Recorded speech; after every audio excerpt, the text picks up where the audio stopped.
All right, everyone, welcome back to Cricket Daily. It's the Ashes edition. I'm Andrew Menzel. I'm joined by Paul Dennett. Paul, how are you? I'm good, Manners. How are you? What a scintillating day of cricket. That's easily the best day of the Ashes so far. What a day. Yes, a memorable day at the SCG, a day I will never forget. The way the groundsman brought the covers on and off with such speed and grace. The umpires, again, seemed to frustrate the fans. A lot of talk around the fact that during lunch it was pretty good conditions to play, and then they called stumps as soon as the rain came at the end, but then the rain was gone in 5 minutes, so they probably could have got some more overs in. So, yeah, a little bit of frustration, but all in all, I think a promising start to the Test match with England showing some signs of hope. Yeah, and that's true. I noticed that they are currently given almost no chance. I think it's WinViz might have them about 6 or 8%, and you'd sort of think it's a bit strange that a side that has taken 3 relatively early wickets, you'd think that they're a little bit of a better chance than that. I sympathise with the crowd, but I also sympathise with the umpires because I think that they are pretty heavily constricted by the playing conditions. That once it gets to they're allowed that 1 hour extra, so stumps should have been at 5:30. They can play through till 6:30, and then there's the half hour extra for slow over eights. But if there's any bad light or rain encroaching into that final half hour, stumps must be called immediately. So I think they realised that they weren't going to be able to get players back out there before 6:30, and so therefore they had to call stumps. Yeah, David Warner was asked after play whether he thinks the regulations should be looked at, and he played a pretty straight bat. But I think at some point... I'm surprised that he played a pretty straight bat because I've heard it that he's spent many hours studying those regulations, and he's a really really good source to ask because he put a lot of thought into it. Yeah, exactly. So Australia made 3 for 126 after winning the toss and electing to bat. Teams, what did you think of the England team? They dropped Robinson and brought in Broad. Yeah, I mean, I don't know. I still think they should have brought in Ollie Pope. They shouldn't have dropped him in the first place. If they brought him back in now, then they would be opening themselves up to all sorts of criticism. So I can see why they didn't. But that's kind of what they do. That they seem to, go back to that first day of the first test that Root didn't want to send Australia in because he didn't want to have to deal with the criticism if it went wrong. Sometimes you've got to do the right thing. They should have just acknowledged that dropping Pope was a mistake, and he's clearly in their best 6 or 7 batters, which is not saying a hell of a lot. And Robinson, I think that it was more of a little bit sore and, wanting to prolong his, to forestall any injuries. So that's fair enough. And I thought they bowled as they always seem to do. They didn't bowl badly, but they just didn't bowl enough balls in that sort of hitting the top of off stump. It was telling in the Channel 7 commentary where they said, Pat Cummins, when asked about his length, he just said wherever he goes, he adjusts his length so that as many balls as possible are hitting the top of the off stump. You would think, Jimmy Anderson and Stuart Broad, they've got a bit of experience. You'd think that they might have a little bit picked up on that over the years. Anderson bowled really well. Every time they do that, they look dangerous. But most of the time it's like there's an underground magnet that's repelling balls from landing in that spot, that anywhere right in that spot, they won't land there. Broad will bowl one a bit more pitched up, get driven, and then sort of think, that proves this pitching up lark's no good, and so I better go back to bowling just short of a length where they can let me go or, occasionally get beaten. Yeah, and on this pitch, it actually... the length Broad was bowling that short of a length is hard to get away because it's actually a bit slow. It's not there is movement for the bowlers, but it reminds me of some of those Shield wickets we commentated on, a little bit slow. They've left a little bit more grass on it this time to help the bowlers, but I can see it being tough to get wickets as the match goes on. That's what I'm worried about. Yeah. When you got this short cover and short mid wicket on day 3 or something like that, you think, this is a bit grim. It started the first half hour. It looked like there was considerable carry and a bit of movement. It looked it looked really good. But yeah, I think it was a slow day. For those of you who weren't aware, it was my attempt at joking to begin the show because it was a pretty slow day. And I think it was a slow day because of partially the pitch, partially England bowling that pretty length, and partially Australia being happy to let many of them go. Labuschagne jumped away to a pretty quick start, and then they adjusted their line and bowled outside off stump, and he was happy to, let lots of balls go, and that probably meant there was a little bit of a stalemate for a fair bit of the game. Yeah, as you say, it was a slow day because they only got 46.5 overs in, and that was basically in 4 little sessions. So there was never really any rhythm. Just as things were getting going, the rain had come, so it was it was frustrating. I'm worried about the pitch because I think the groundsman, decided to leave grass on it to help the fast bowlers. I would have maybe preferred him to do the opposite and start the wicket like it's on day 5 and see if we can get some turn on day 2. Because I'm just worried now that tomorrow it'll have sort of, just flattened out a bit. The grass won't be as effective, and, it'll be easy to just keep out the bowlers on a slow pitch. Yeah. Hopefully it's a bit more lively than some of those Shield pitches that we saw. I'm still hopeful that might be the case, but I can certainly see how it could go down the path that you're suggesting. And what was so we started play at scheduled start was 10:30. Stumps ended up being about 6:30, so that's 8 hours of cricket with obviously breaks in between. But back in the halcyon days of the 1920s, they used to bowl 22, 23 overs an hour. That was basically, we got 2 hours of cricket of the 1920s in the course of 8 hours. No wonder they loved it back then. It was I suppose everyone was just a spinner and they didn't muck around, but it did meander a little bit today. Yeah. Warner was asked what they did in the dressing room, and he said they played Monopoly Deal, which I've never played, but I think it's the Monopoly card game. It's the card game version of Monopoly. Maybe if we ever get on a rain break on the podcast, we'll play it. If they, for a second, I thought you were going to say they were playing the proper Monopoly, and I just know that they'd be using all sorts of house rules. I'm sure they would have it that if you landed on free parking, you get all the fines, and that would drive. I'm glad they were playing the card game, not the board game, because that would have stressed me out.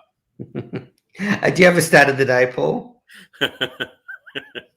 Yeah, my stat of the day was kind of along the lines of that 46 and a half overs. I haven't actually seen how many technically minutes were lost due to rain, but when you sort of say normally they have to use the full half hour to get their overs in, so you can add 8 to that, make it 54, and even then they don't normally get it in. So we're probably pushing up to about, had they bowled at the right speed, we might have got about 57 overs in. In other words, we're about 33 overs short. In other words, we've lost about 2 hours due to rain. So at the moment, if no more rain occurred in the match, which is unlikely, we would have half an hour each day. We'd actually still get a full test match in. I'm just interested to monitor that over the course of the days, because everyone was saying in the lead up to this, the forecast is deplorable and we're not going to get a proper game. Well, the worst day for the forecast was today. And, we only lost roughly about a session, even though we didn't get quite that many overs in. Yeah, well, I was frustrated today, so I hope we don't lose too much more time. I hope we get most of the play in. I left. It's pretty ordinary tomorrow at the start of play, but after that, and these things change all the time, and it's difficult. But if I had to guess, I'd say that the first session tomorrow might be a fair bit interrupted. After that, I think we'll get a fair bit of play. There's a bit around late on day 4, but other than that, I still think we might get a result. I know that the draw is the strong favourite. I wouldn't be putting money on a draw at this stage. No, yeah, I still think we can run through the batting order. Because as you say, we'll probably bowl a different length. Yes. And Nathan Lyon will bowl better than Leach. I mean, I said to Robin Chipperfield, one of our first shows, that Leach's record is better than Lyon's overall. So, he's a better bowler. I think I probably got that wrong.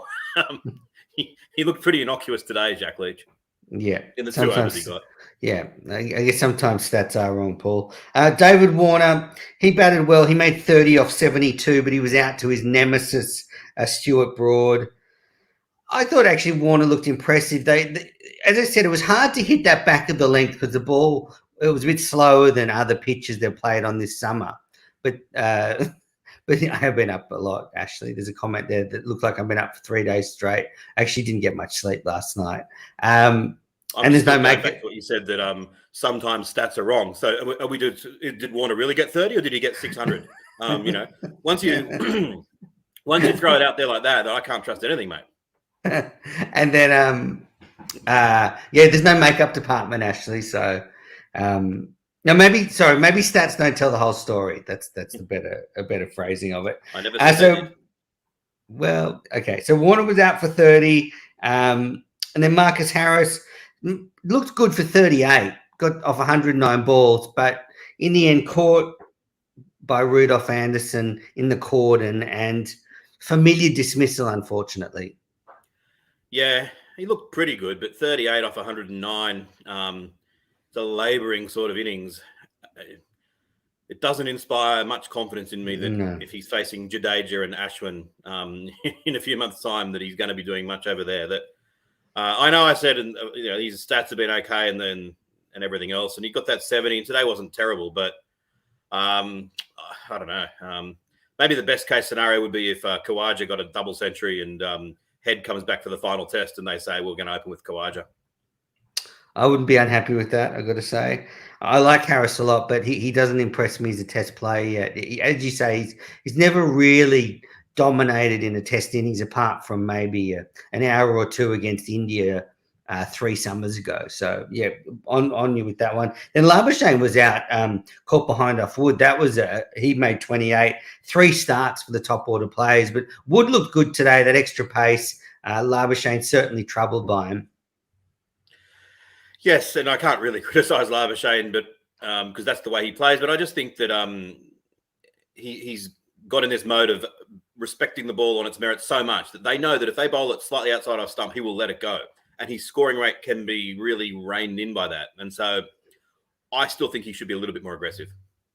Yep. So yeah, Steve Smith is 6 not out. Usman Khawaja 4 not out. Every reason to get there for the first ball if you're in Sydney.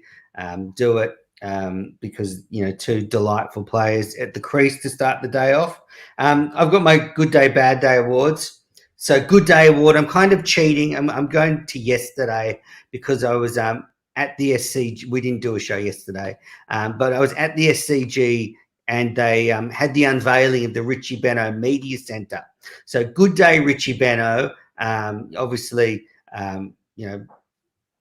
rest in peace, but really a fitting tribute that they called the Media Centre after him. There was a beige jacket of his in a case, and a quote of his, and just a really lovely tribute. And there weren't many people there for the unveiling due to COVID. It was because of COVID, everything's so bizarre at the moment. Daphne Benaud was there, and Tony Shepherd, and a few other people. But just to be there for the unveiling of the Richie Benaud Media Centre was a good day, and good day, Richie Benaud. What they should do, people renew their wedding vows in time to go, at some point when the world is normal again, hopefully bloody soon. But let's say that next summer, if the world happens to be back to normal, they should do it again. Like, there's no reason not to, and get everyone there and have a massive ceremony and really, because it'd be a pity that if COVID is going to dampen that moment. Yeah, I hope it gets the attention it deserves. And bad day. Okay, so bad days for today. There were tweets that two English journos sent tweets that they'd been asked to leave the hotels they were staying at because they've contracted COVID and they're in isolation. So one of them had been in their hotel room for 5 days. The other had just started. So Rory Dillard from the Players Association, cricket correspondent for the Players Association, and George DeBell from the Cricketer Mag, both were going to be chucked out onto the street with COVID. Sanity has prevailed, and by the end of the day, they both took to Twitter to say that it had been sorted out. And they both implied that their tweets did have some influence on the matter because George DeBell tagged in the Ridges social media handle in his complaint. So, I'm glad that was sorted out because you wouldn't want the English journalists wandering around, with COVID, which seems silly just to chuck them out onto the street with it and let them, give it to everybody. Is that it's a weird protocol. I mean, we've been dealing with this virus now for over 2 years.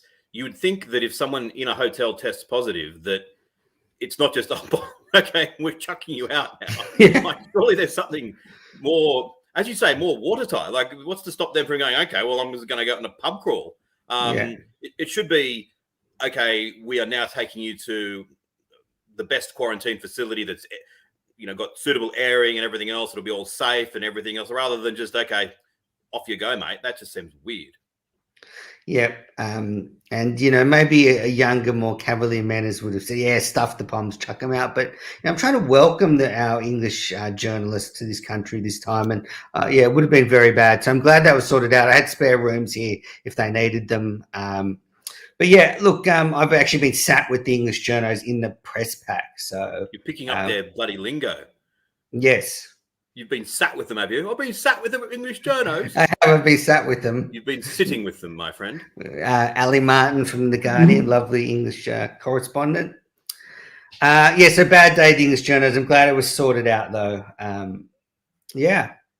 So anything else you want to add to the day's play? I do want to touch on the Big Bash news because, it's such a fast-moving story. But anything on the Test match before we get into that? No. Let's go to the Big Bash. My bad day is Novak Djokovic. He's an idiot and he's not welcome. But we'll pass on beyond that. Let's move to the Big Bash. Yeah, I'm not a tennis fan. Although I might get into it this Oz Open. I was a tennis fan until yesterday. Oh, he's out on tennis. Well, Glenn Maxwell's unfortunately got COVID. Up to 12 Brisbane Heat players have got COVID now. So their game today against the Sixers was postponed, and they're going to maybe play a game tomorrow night. So Darren Lehman, I just saw interviewed on Fox Cricket, said they're basically drafting in the best grade players from all around the country to get a team together for the game tomorrow. Have to draft. You go. No, go, sorry. Well, and they have to draft in extra because, some of these are coming in with COVID. So they're testing them and go, okay, well, no, go away. You've got COVID. Someone else, please.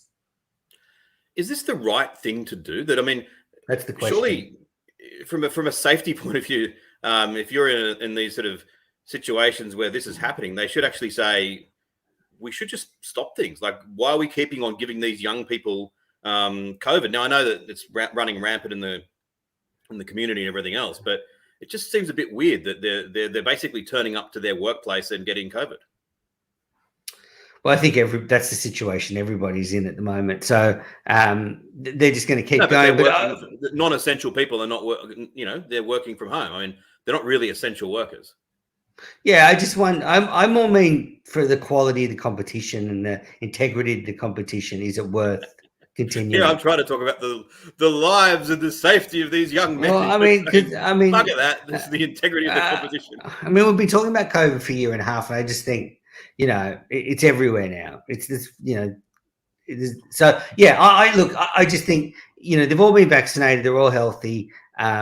If they want, no one has to play. So I went out to the Big Bash to ask some of these players. And you know what, Paul? You know what struck me from speaking to Jason Sanger from the Thunder is it strikes me like, every other athlete, they're quite focused on their own performance. And most of them, all they want to do is play in the Big Bash. They don't care about COVID. They're in their own little cricket bubble. I didn't detect any fear about it. He was just like, if anyone gets it, we'll just pick more players. So I think, but my point is it making a mockery of the competition? Strictly to your point, I think it's not yet, but it's not far off. If you're talking about purely the integrity of the competition, I think it's okay. But if they get to the point where they've talked about swapping players from other sides, even that to a tiny extent, I mean, you see that in the English Premier League, players going on loan. But, if you got to the point where the same bloke's bowling and then running down and hitting it, that might be a problem. But I think it's getting close to where it could be a problem, but not quite.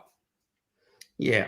It just seems like they're determined just to play the games for the TV now. And and I don't begrudge them that. I just think the competition's losing a bit of sizzle because, say the Stars have been so woefully undermanned the last two games because of COVID that you think, well, and that's basically cost them a real chance at making a run at the top five.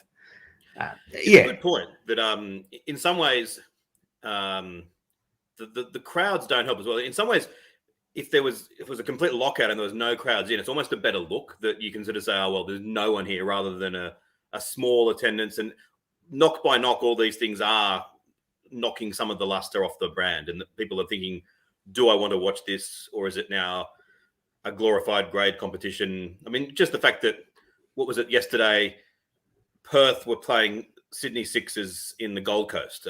It's just, what's the collective distance between the two of them? Thousands and thousands and thousands of kilometers, which is fine. They're doing their best to get it on, but bit by bit, it does harm the integrity to a degree. As I said, I think it's getting close to the point where where it's a problem. Yeah, they're talking about playing the last 2 weeks in a hub in Melbourne. But I heard Ishigua making the point today in Fox. The worry with that is if you go into a hub, it's hard to keep COVID out. So they're all going to get it then. And then what do you do? So, I think Cricket Australia will go on as long as they can, because the more games they play, the less money they lose. But it's hard it's hard for me to see them getting through to the end now, when you're just losing teams by day, every day. There is a parallel. The IPL did exactly the same thing, and we criticised the hell out of them for doing it. So, I know that, but there aren't, they're not like lines at morgues here and mass cremations out the back of the stadium. So it's a little bit. As I said, it's a bit different, but it is also. I mean, it's not as. It's not exactly. It's not a good situation. Yeah. Who knows? God knows what will happen the next couple of weeks. It's like everything with COVID. It's very hard to predict. Yep. So anyway, so the Big Bash is just navigating its way through. And lastly, let's just go to the comments here. Jay Dutcher. Good day, fellas. Why didn't we see more of Leach? You want to take this one, Paul? Yeah, I think that it was strange that Root didn't give him a bowl earlier, but then when he did give him a bowl, it kind of vindicated why he didn't. That he just looked innocuous. It didn't help that they sort of put the field back and were doing that leg stump line, and it was just like he was marking time. I think that's a big difference with Australia. That Australia will bring Lyon on and with an aim to attack, and that's the way that they bowled Leach. They might as well not have a spinner, or they should have given Joe Root a couple of overs. He might have looked a little bit more dangerous. So, yeah, only 2 overs. So we'll see. But it wasn't a great day for Leach. Yeah, I think that probably the moisture didn't help him grip the ball. So yeah, that's true. Hopefully it's a bit dry tomorrow. There's no more questions. Martin Lawrence, Harris is a good Shield player. Thanks everybody that's watched live. Actually, I went to the Cricket Etc. live recording last night in Sydney at Willie the Boatman, and I thought of you, Paul, because Chappelli was one of the guests with Mike Atherton and Peter Lawler and Gideon Haigh, and so it was an excellent night. Chappelli was in fine form, all sorts of stories. You would have loved it. And he said at one point, Scott Boland's a very good Shield bowler. So anyway, agrees with me on that one. For someone not related to Chappelli, and given that it's 40 odd years since he retired, I think I spend more of my days thinking about Ian Chappell than almost any other human. Sorry, not that I think about him more than any other human. I think about him more than any other human thinks about him. Like, I'm a bit obsessed with Chappelli, so it would have been good to see him in action. And Atherton, Gideon, and Lawler and Chappelli, that's a pretty impressive foursome. I would have come if the world had been different. It would have been a great night. It sounds like it was. Ashley Chin, loving the content, guys. I don't miss a show. Keep up the great work. Thank you, Ashley.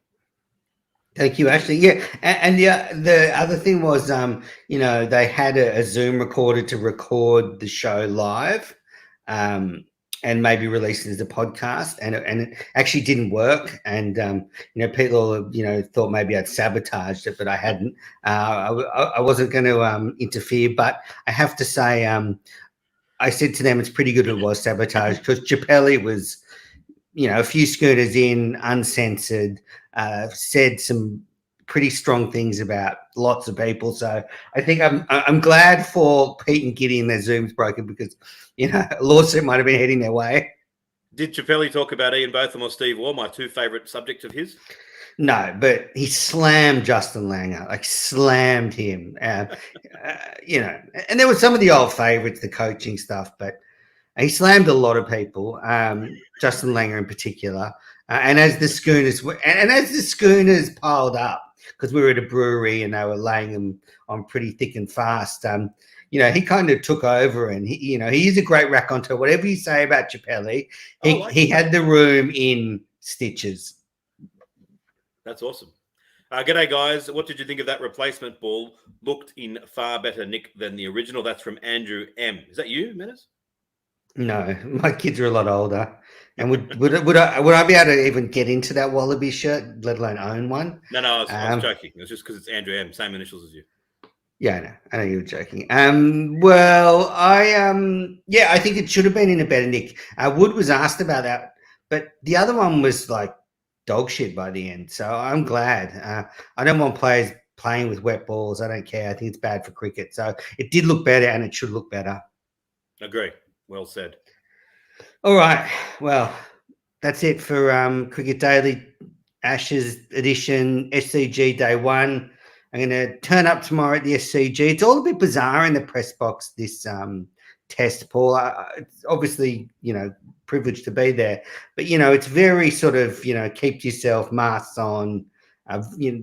It's just a weird vibe. You can't really sort of there's not a lot of chit chat going on in the media box. All the networks and the broadcasters are locked away because basically they're just trying to obviously contain any outbreak if it comes. Yeah. And I've actually noticed, I think 7 have got split teams, one in Melbourne, one in Sydney. Yeah. And SCN have got the same, so that if one goes down, the other team can pick up the slack. And Fox seem to have a split thing as well. So, COVID, one thing at cricket, you always see something you haven't seen before, and today was no different.